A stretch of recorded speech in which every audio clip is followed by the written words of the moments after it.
Greetings,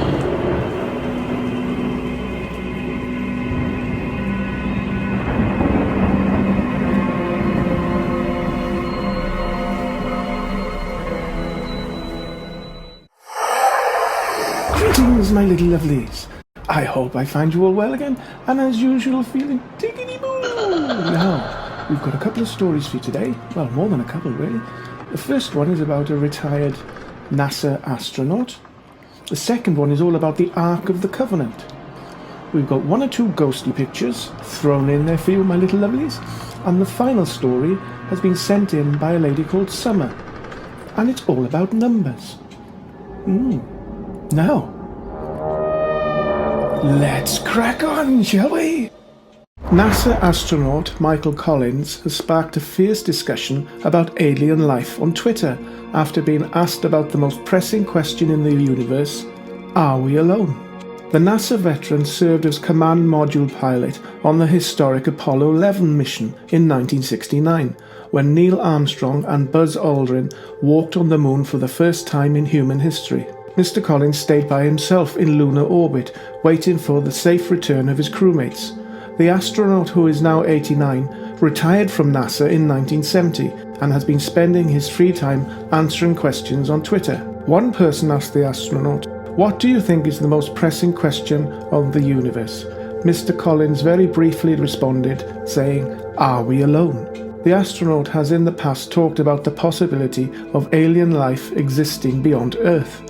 In 1999, for instance, he argued against the height of arrogance in assuming life has not developed in other parts of the infinite cosmos. As usual, folks, let us know your thoughts.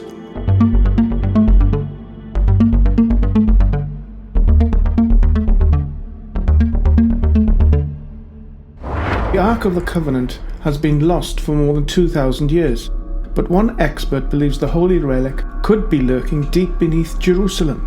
The Ark of the Covenant is said to house the stone tablets Moses carried to the Israelites from Mount Sinai on their journey out of Egypt. On the stone tablets were the 10 Commandments given by God to his chosen people to follow. The Ark was held in Solomon's temple in Jerusalem until the Babylonian siege of Jerusalem of 586 BC. After the temple was destroyed, the Ark seemingly vanished, never to be seen again. However, Professor Tom Meyer, a public speaker and college lecturer, believes there are clues about the Ark's secret whereabouts. He said it was common for temples in the ancient Near East to have a designated space for sacred religious objects to be hidden. According to the Bible, the temple in Jerusalem built by King Solomon had such a designated storage area, hidden from the public in the bowels of the Temple Mount. It was in secret chambers like these, whose whereabouts were only known by a few, the Ark of the Covenant could have been hidden before the final Babylonian invasion of Judea in 586 BC, which culminated with the destruction of Jerusalem and the Temple of Solomon. The Bible lists the many treasures plundered and carried to Babylon, but the biblical records do not mention the Ark of the Covenant, suggesting that it may never have been stolen in the first place.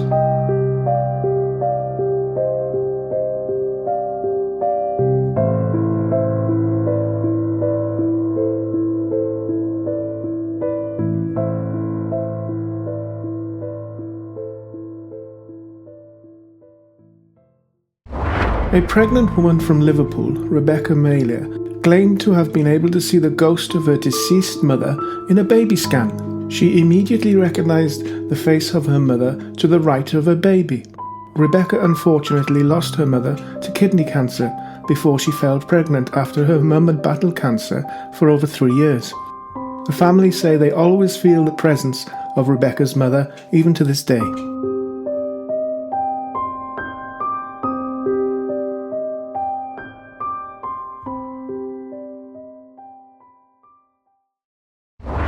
Hospitals are well known to be spooky places, particularly at night. This photograph was taken at Leeds General Infirmary by Andrew Milburn, and it shows a nurse or a child fleeing into a room in the hospital corridor. He took the photograph as a way to simply show his girlfriend where he was in the hospital, as he worked there every night, not knowing what the photograph showed until he viewed it more closely.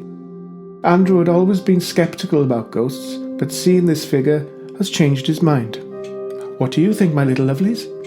Let us know.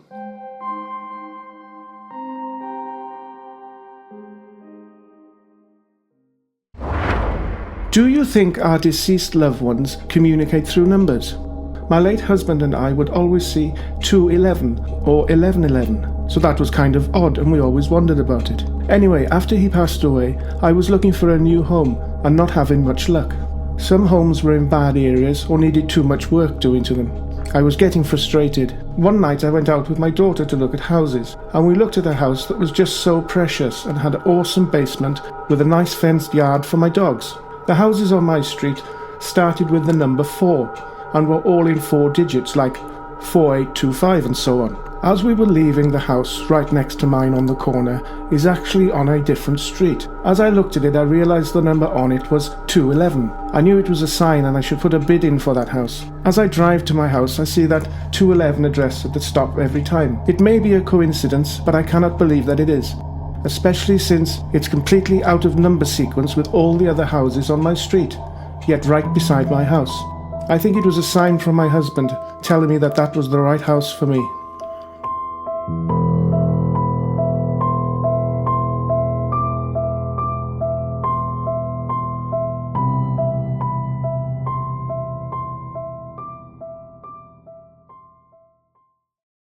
Welcome back, my little lovelies. Hope you enjoyed them. As usual, let us know your thoughts. Keep everything nice and clean and tickety-boo. Now, a warm welcome to all the new subscribers. If you'd like to check out our back catalogue, I think there's nearly 100 odd videos there now, so to the new subscribers, you might want to check them out. Right, that's all from me for this episode. Until next time, my little lovelies, take care and stay safe. Ta-ta, my little lovelies. Ta-ta!